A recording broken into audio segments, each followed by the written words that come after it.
Hello दोस्तों, मैं रचा। आज मैं आप लोगों के बीच हूँ।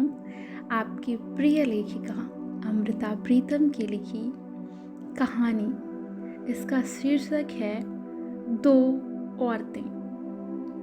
जैसा कि आप सब जानते हैं, अमृता प्रीतम की कहानियाँ स्त्री के मनोभावों के इर्द गिर्द, उसके सपनों, उसके विचार, उसकी भावनाओं के इर्द गिर्द बुनी होती हैं।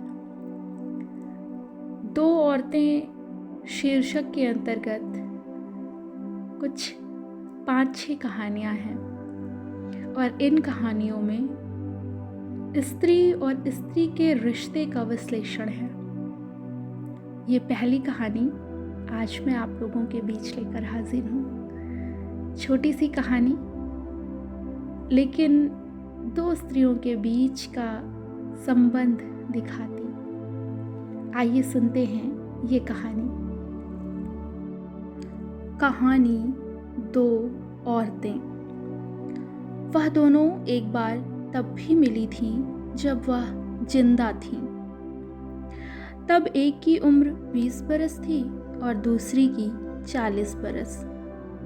बात सिर्फ इतनी थी कि जिसकी उम्र 20 बरस थी उसने उस दूसरी की बहू बनने का निश्चय कर लिया था, पर जिसकी 40 बरस उम्र थी उसने उस दूसरी की सास बनने से कतई ना कर दी थी।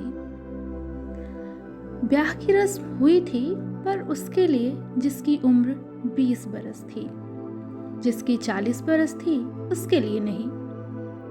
सो यह रस्म उसे हमेशा दिखती रही जिसने इसे आंखों से देखा था, पर यह रस्म उसे कभी ना दिखी जिसने इसे आंखों से देखने से इनकार कर दिया था।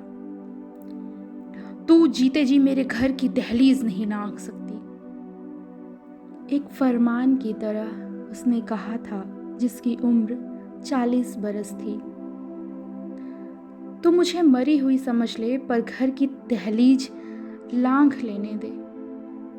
यह उसने मिन्नत की थी जिसकी उम्र उस वक्त 20 बरस की थी। मैं जीते जी तेरा मुंह नहीं देखूंगी, न जीती का न मरी का। और उसने पैरों के पास झुके हुए माथे को पैरों से परे कर दिया था और घर की दहलीज जोर जोर से हंसने लगी थी। इस दहलीज की हंसी में पैसे की हंसी भी मिली हुई थी और एक खानदान की जिद की हंसी भी। सो यह हंसी भी इतनी ऊंची थी कि जिसकी उम्र तब 20 बरस की थी उसने दोनों कानों पर हाथ रख लिए थे। कानों पर से हाथ हटाकर उसने कई बार उसकी तरफ देखा था जिसके पीछे यह घर था और यह दहलीज थी, पर वह तब भी चुप था, फिर भी चुप रहा।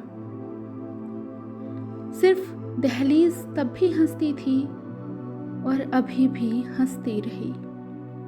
और फिर यह दहलीज और भी हंसी जब एक बारात इस दहलीज से बाहर गई और एक डोली इस दहलीज के अंदर आई और जिसकी उम्र तब 20 बरस थी और जो परे एक स्कूल के क्वार्टर में बैठकर इस दहलीज को देखती थी। उसने इसकी हंसी से डरकर कानों पर हाथ रख लिए। वक्त था, बीतता रहा और फिर जिसकी उम्र 40 बरस थी उसकी उम्र 60 बरस हो गई और जिसकी उम्र 20 बरस थी उसकी 40 बरस हो गई। दहलीज की हंसी भी शायद बूढ़ी हो गई थी। वह अंदर देखती तो भी खांसने लगती, बाहर देखती तो भी खांसती। और फिर वह मर गई जिसने दूसरी को हुक्म दिया था कि तू जीते जी मेरे घर की दहलीज को नहीं लांघ सकती।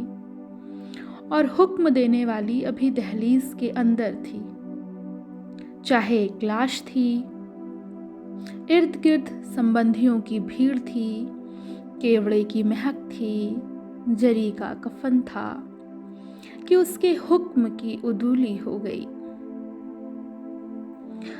वह दहलीज के अंदर आ गई जिसे आने का हुक्म नहीं था, और उसके पैरों के पास खड़ी हो गई जिसने हुक्म दिया था।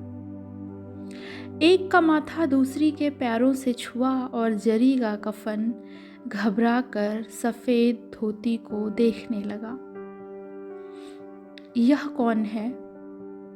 चुप कर, यह भी उसकी बहू थी।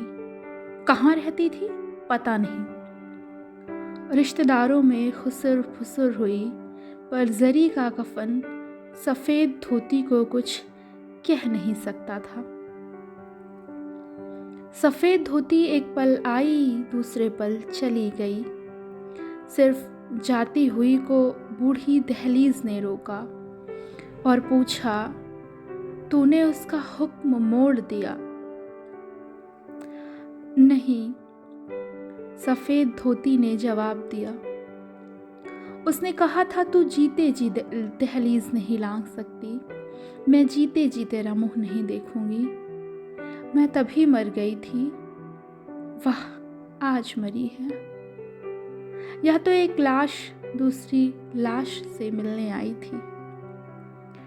फिर सफेद धोती दहलीज के बाहर चली गई और कुछ देर बाद जरी का कफन भी दहलीज के बाहर चला गया।